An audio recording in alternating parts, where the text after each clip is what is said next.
What's going on, guys? It's your friendly neighborhood Dinozords here, bringing you guys another video this year. And this will count towards the 8 videos that I'm making this year, or more, possibly, perhaps. So I recently went to the used bookstore, and I was really happy to come across a few books. For example, the one I'll be using today is Superman Birthright. It's probably one of the best Superman stories ever written. I don't think I'm in the minority when saying this. I think this is widely regarded as one of the better Superman stories out there. So, this book, I have not finished it yet, but I can already tell it's just as good as everyone says. So, I'm going to go ahead and just give some thoughts about it and why you should read it. Now, everyone thinks that Superman is like the worst character of all time. And 90% of the time they're not wrong. Like, you've got a character who has been written over time to be literally invincible. And so, how do you make that character interesting? That's the biggest question about Superman. Because even when they killed the guy, they fucking brought him back like 6 months later, if that. So you got this guy who is a Boy Scout, will do everything right. And that can be a really good thing, but it can also, in 90% of the time, it's just a terrible thing. That's the issue with him. That's one of the biggest issues, is that he's a Boy Scout. He's just salt of the earth, Kansanian. He's from Kansas. And he was raised with really, really good values. Which I think a lot of people can probably relate with. I think like everyone's parents probably tries to bring them up in a really good way and teach them to, right from wrong. But the thing about Superman is that he is this perfect guy who also has all the power in the world to act on his perfect ideals. So it just becomes a really boring cycle of bullshit for most people. And it's mainly because of the writers. But this time, in Superman Birthright, by Mark Waid, it's not like that. And I think partially it's because he gets to completely start over. Like, this is his own little universe about Superman. So it starts out with just a quick, like, maybe 10 pages of origin of, his parents sending him off in the space baby stroller. And he fucking flies over, and then fucking Thomas and Martha Kent, or whatever the fuck, they, like, roll up on him. Batman jumps out, and he's like, "Who's your mom?" And everyone's like, "That's bullshit," or whatever. So then, it pretty much goes straight from there to Superman's in Africa, and he's, it's 25 years later, so this kid's, like, 25 years old. He, is now in Africa. He's with the press.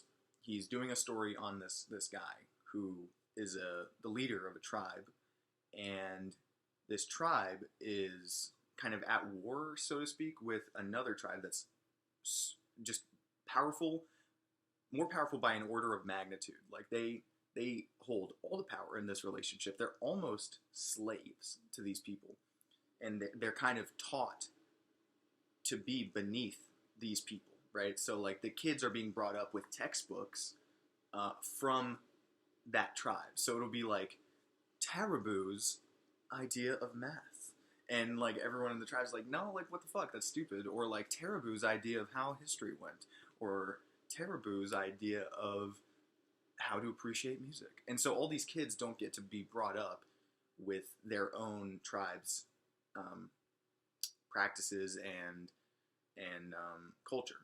Like, they're being taught the culture of this other tribe, so it's kind of fucked up. And Superman's there to try to talk to this guy who's kind of trying to lead the force to say, hey man, we just want, like, we don't want taxation without representation, essentially. And then the issue here is that this guy is, like, getting shot at consistently. So, like, Superman's just, like, sitting here, like, writing down everything this guy says. And then, like, all of a sudden, this guy rolls up, and he's like, AK-47, and, like, blows people away.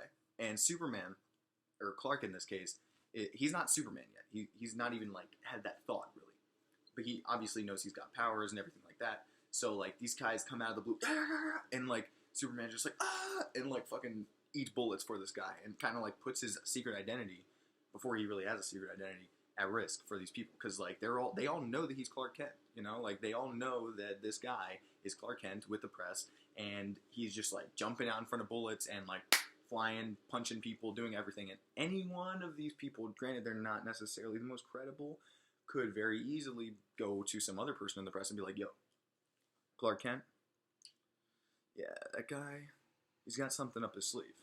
So it's really interesting, but like there's two moments that I've read so far that really spotlight how great the writing is for me, and those 2 points are a moment, I believe, after the first meeting he's had with this guy. He writes to his mom as he's kind of exploring Africa. You see him flying over like a whole bunch of zebras and like saving like a lion or something from like a tree falling down on it. It's really cool. And you see him writing this letter like via email to his mom. And he's like, at this moment, he's also realizing that this tablet he got sent with has all this information about Krypton, but he can only really see the pictures. He doesn't understand the language. So he's looking at all these pictures and kind of like gathering as much from it as he can. So he's like, yo, like these aliens are just like what we thought aliens would be like. Like they look just like us. And all right, so the way it's written is it says us, and then you see like the space bar or whatever, like where it would be blinking if you were still typing. And then the next speech box or whatever, it just says from, and then the next thing says like from like Earth people. So you get so much characterization from this guy. Like you get so much, and it's so good. It's written so well. Like he's like, you can clearly tell that this guy feels like he's a human. Like he's from Earth. He feels like an Earthling, because the first thing he wrote was like they're the same as us. But then he's like, oh shit, these people are like, I'm actually them, even though I'm from here, technically, or like not technically, like I'm not necessarily an Earthling.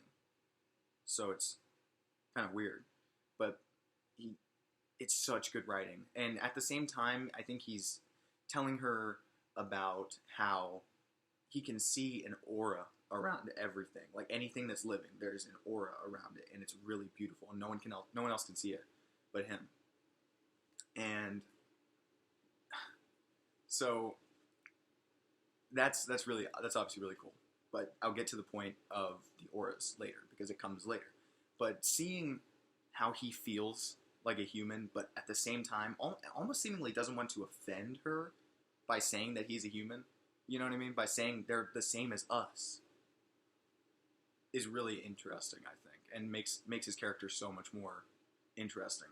So, cut to like, I don't know, a day later or something, and he's like back over there reporting or something, or rather, the guy, the leader of the other tribe, is like doing a press conference, and at this press conference, the leader of the other tribe is about to like gat him down, and so he accomplishes this. He starts gatting him down, but it's actually just a diversion for the people of the other tribe to come and burn down that guy's tribe. And like they're literally over there, like flamethrowering, killing kids, women, guys, it doesn't matter. They're just killing everyone. And Superman goes and tries to save everyone in the village. He goes over there, does his thing. He starts fucking ruining people. He's like, oh, you fucking thought it was. Like, he says, fuck you thought for 2000, Alex, and then starts kicking ass. So after he's done kicking ass, he goes over and tries to help my man who, like, is, like, getting shot. He goes over there, and it changes, like, to Clark's perspective. And you can see, over, like, 3 panels, the aura around this guy, because he was shot, fading away. Until it's gone. And it's so powerful for a comic book, dude. Like, it honestly is. And I think the next most interesting part that I've gotten to so far is once this whole thing is over, he goes back to Kansas, and he's like, he's decided he's going to be Superman, and what that means and everything. And the entire time that he's saying this to his parents, his dad is like clearly not into this idea. You know, he's clearly a little bit vexed, and so it kind of like is just a little passive aggressive for like a while until like finally he just kind of like breaks down and is like